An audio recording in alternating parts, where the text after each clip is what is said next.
Class 3 आओ computer सीखें। आप सबको पता है राजस्थान के अंदर कक्षा 1 से 5 तक एक कंप्यूटर की बुक संचालित है जिसका नाम है आओ कंप्यूटर सीखें। अध्याय नंबर कौन सा है? 5, रिच टेक्स्ट एडिटर। किसके बारे में हम पढ़ेंगे? रिच टेक्स्ट एडिटर का परिचय, introduction to rich text editor. अब बात करते हैं इसके अंदर अपन क्या पढ़ेंगे। एक तो हम वर्ड पेड, जिसको रिच टेक्स्ट एडिटर बोलते हैं, उसका परिचय, उसको किस प्रकार आप ओपन कर सकते हैं, किस प्रकार आप उसको सेव कर सकते हो, किस प्रकार उसको क्लोज कर सकते हो, उसका टेक्स्ट लिखना सीखेंगे, इस क्लिप बोर्ड क्या है, फॉन्ट क्या है, और एडिटिंग जो आपको होम टैब के अंदर जो होम ग्रुप के अंदर जो ये क्लिप बोर्ड, फॉन्ट और एडिटिंग ग्रुप हैं उनके बारे में डिस्कशन करेंगे।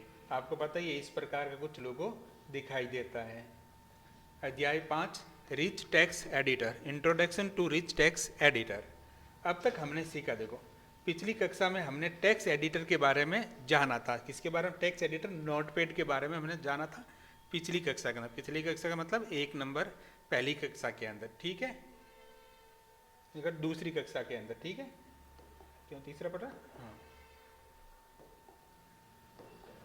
थोड़ा सही ले, ये दो। इस अध्याय में हम कंप्यूटर में रिच टेक्स्ट एडिटर में कार्य करना सीखेंगे। इस अध्याय में हम क्या सीखेंगे? Rich text editor word paid के अंदर काम करना सीखेंगे। रिच टेक्स्ट एडिटर एक मुक्त ओपन टेक्स्ट एडिटर है। जो रिच टेक्स्ट एडिटर है ये मुफ्त के अंदर, फ्री के अंदर उपलब्ध हैं, जो टेक्स्ट फाइलों को बनाने के लिए, जो अक्सर ना टेक्स्ट फाइलों को बनाने के लिए, उसे देखने के लिए, उसमें अगर आपको संशोधन करना है करने के काम में आता है। रिच टेक्स्ट एडिटर किसके काम आता है? जो टेक्स्ट फाइलें होती हैं उसको अगर आपको देखना है या बनाना है या उसमें कोई संशोधन करना है तो आप इस सॉफ्टवेयर का इस्तेमाल कर सकते हैं। ये टेक्स्ट एडिटर अत्यधिक सक्षम होता है, यानी बहुत अधिक सपोर्ट करता है।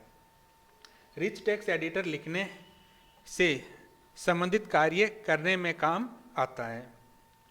जो रिच टेक्स्ट एडिटर है, अगर आपको लिखने से संबंधित कोई लेटर टाइप करना है ना, जैसे अगर आपको कहानी लिखनी है, कोई कविता लिखनी है, कोई पत्र लिखना है, तो आप रिच टेक्स्ट एडिटर का इस्तेमाल कर सकते हैं।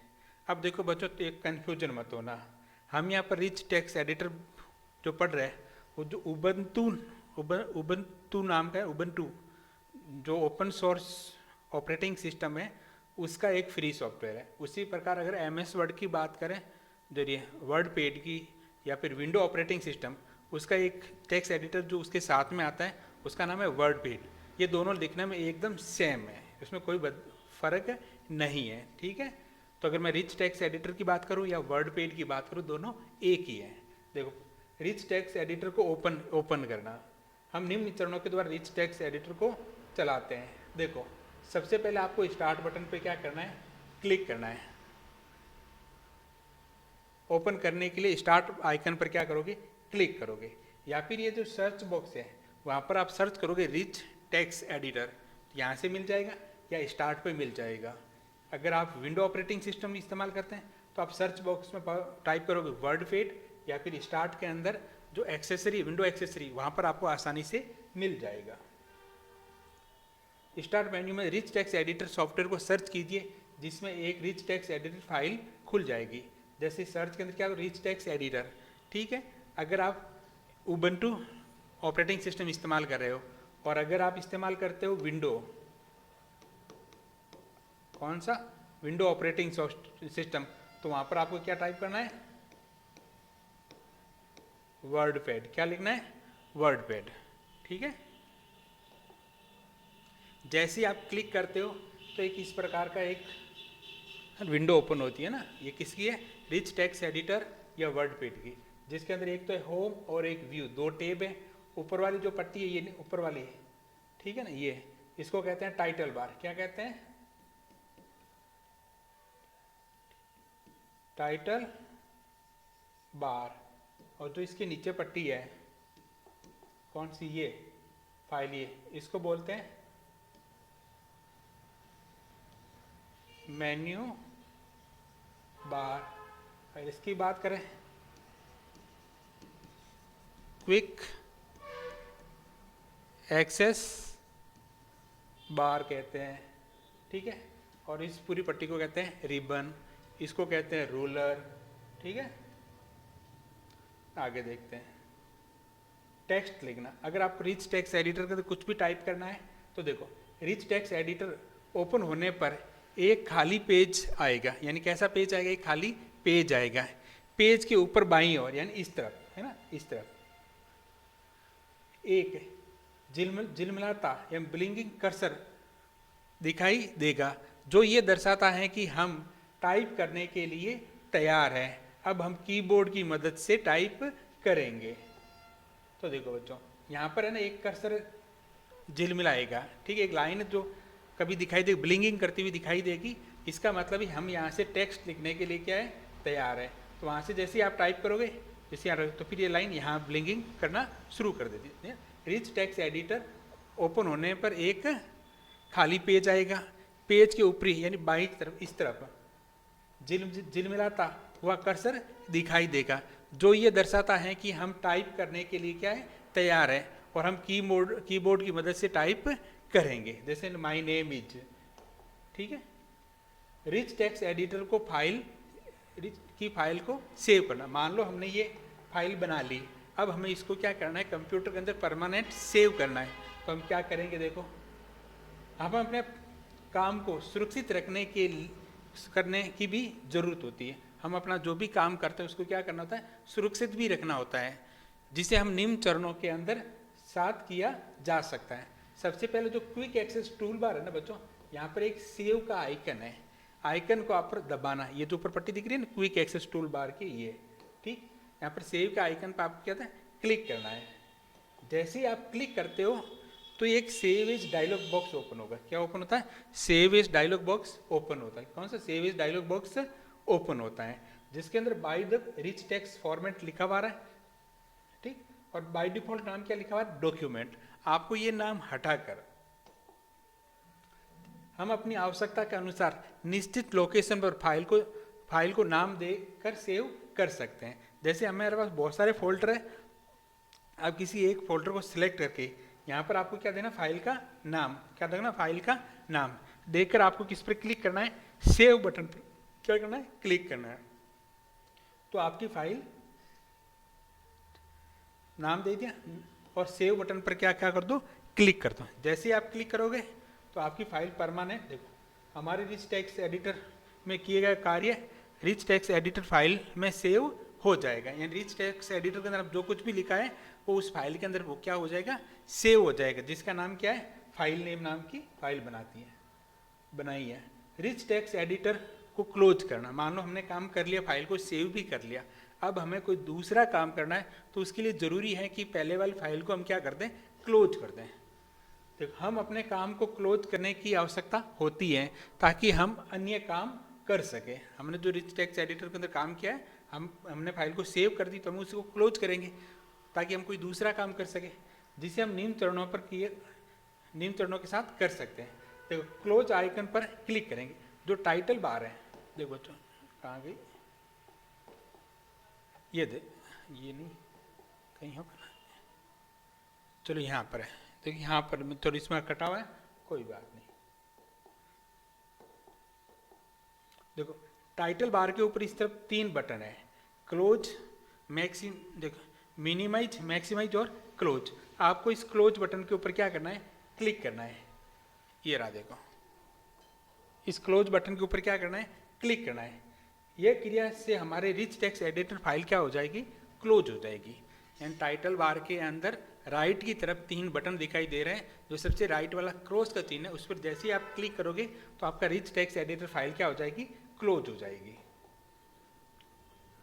अब आगे देखो क्लिपबोर्ड। अगर बात करते हो रिच टेक्स्ट एडिटर के अंदर, यहाँ पर पहला ग्रुप है, ये देखो होम क्लिपबोर्ड है, जिसके अंदर कितने कमांड है, 3 कमांड है। एक तो है कट, एक है कॉपी और एक है पेस्ट। कौन सा है, पेस्ट। क्लिपबोर्ड अस्थायी स्टोरेज है। कैसा स्टोरेज है, अस्थायी स्टोरेज है। कब, जहाँ टेक्स्ट और इमेज आदि को हम पुनः प्रयोग के लिए अस्थायी रूप से सेव कर सकते हैं। जैसे ही आपको किसी भी टेक्स्ट या इमेज फाइल की प्रतिलिपि बनानी है या उसको कहीं और जगह इस्तेमाल करना है तो अस्थायी रूप से वो फाइल कहाँ पर स्टोर होती है?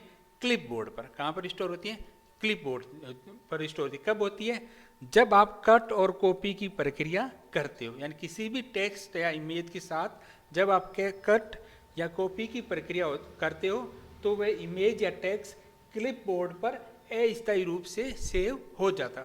और ये बच्चों क्लिपबोर्ड कहाँ पर होता है? कौन सी मेमोरी के अंदर होता है? रैम के अंदर होता है। कहाँ पर होता है? रैम के अंदर होता है। पेस्ट कमांड होते हैं क्लिपबोर्ड के अंदर। क्या होता है? कट, कॉपी और पेस्ट कमांड होते हैं। देखो पहला आइकन इस प्रकार का जिसे हम कहते हैं कट कमांड। डाटा को उसके मूल स्थान, क्या लिखा? मूल स्थान से हटाकर क्लिपबोर्ड में सेव कर सकते हैं। यानी जैसे आप कट करते हो तो मूल स्थान से डाटा तो हट जाता है और कहाँ पर चला जाता है?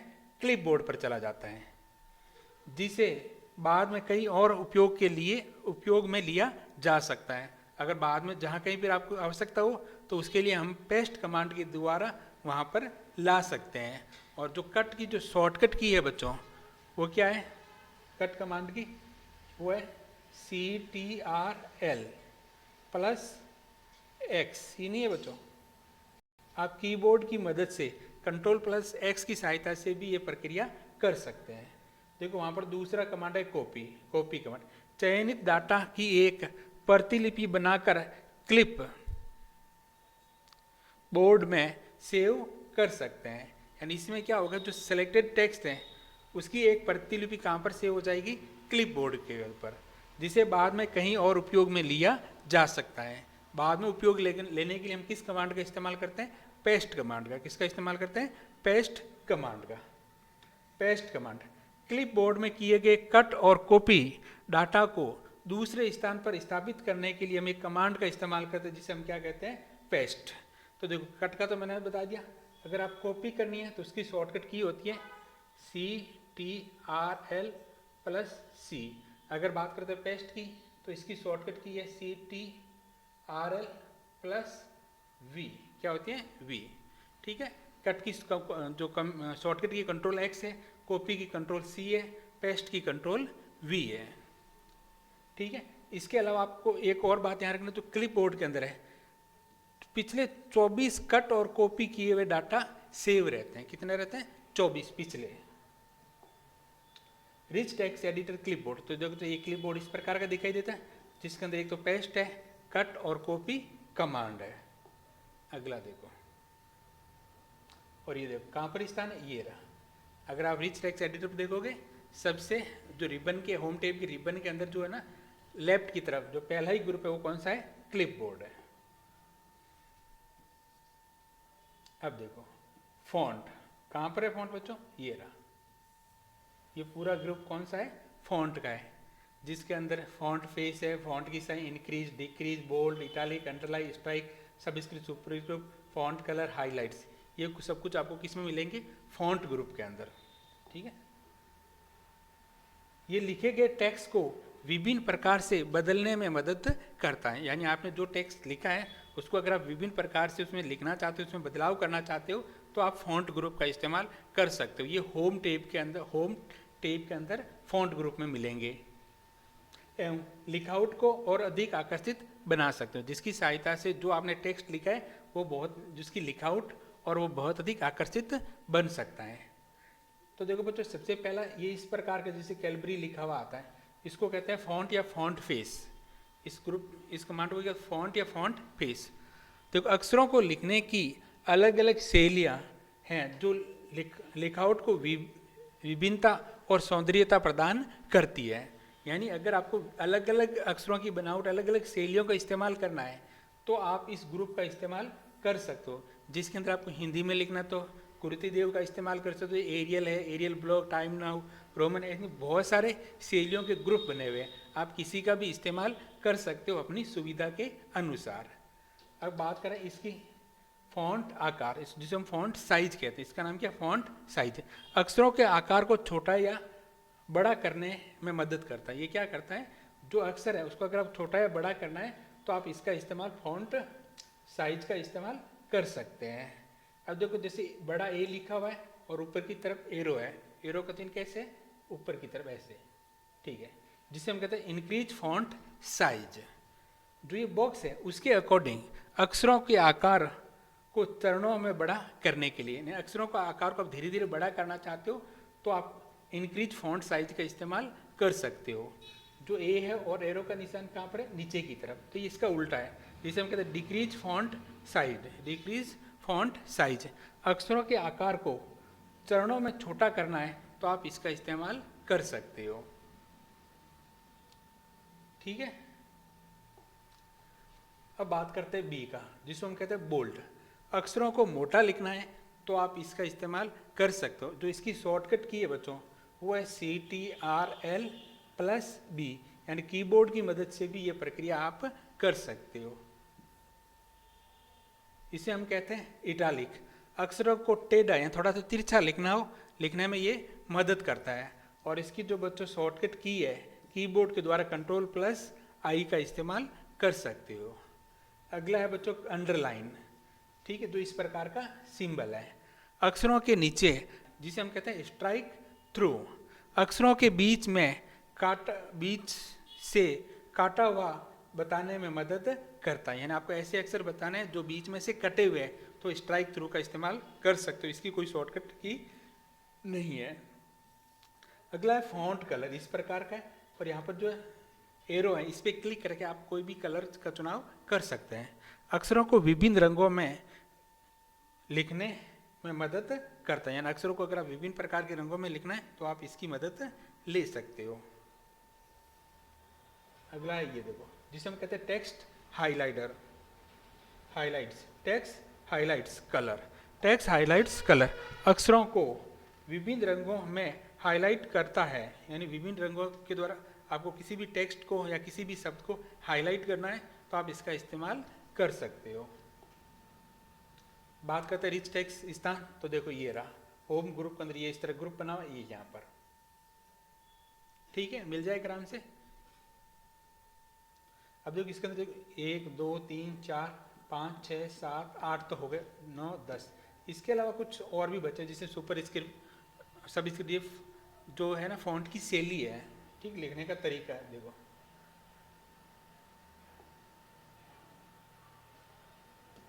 ये है ना बच्चों, ये सब स्क्रिप्ट है, ये सुपर स्क्रिप्ट है, इसका डिस्कशन हम अगली क्लास में करेंगे, ठीक है। क्लास 4 के अंदर इसके बारे में डिटेल में समझेंगे। इसका मतलब ये होता है बच्चों, कई बार हमें क्या लिखना होता है, जैसे H2 लिखना है, जिसके अंदर 2 क्या होता है, सामान्य लाइन से थोड़ा सा नीचे, तो उसके लिए हम इस्तेमाल करते हैं सब स्क्रिप्ट का। अगर हमें ऐसा लिखना है जैसे 8th, जिसमें TH कहाँ लिखते हैं, थोड़ा सा ऊपर लिखते हैं, या N की साइज घात X, तो उसके लिए हम इस्तेमाल करते हैं सुपर स्क्रिप्ट का, ठीक है। अब बात करते हैं एडिटिंग ग्रुप का, जो आपको ये रहा यहाँ पर, जिसके अंदर 3 कमांड है, फाइंड, रिप्लेस और सिलेक्ट ऑल। ये देखो, ये लिखे गए टेक्स्ट को विभिन्न प्रकार से बदलने में मदद करता है एवं लिखआउट और को अधिक आकर्षित बनाता है। चलो बच्चों, ये नहीं है, ये पीछे वाले में रहेगा, ठीक है, ये लाइन है ही नहीं, हटा देते हैं, ठीक है। सभी सोचो ये ऐसे कैसे आ गया, ठीक। एडिटिंग ग्रुप, कौन सा एडिटिंग ग्रुप, तो एडिटिंग ग्रुप के अंदर आपको 3 नाम मिले, एक तो मिलेगा फाइंड, रिप्लेस और सिलेक्ट। बात करते हैं फाइंड, डॉक्यूमेंट में टेक्स्ट को ढूंढना है तो आप किस पर क्लिक करोगे, फाइंड पर, और इसकी बच्चों जो शॉर्टकट की है वो है CTRL+F,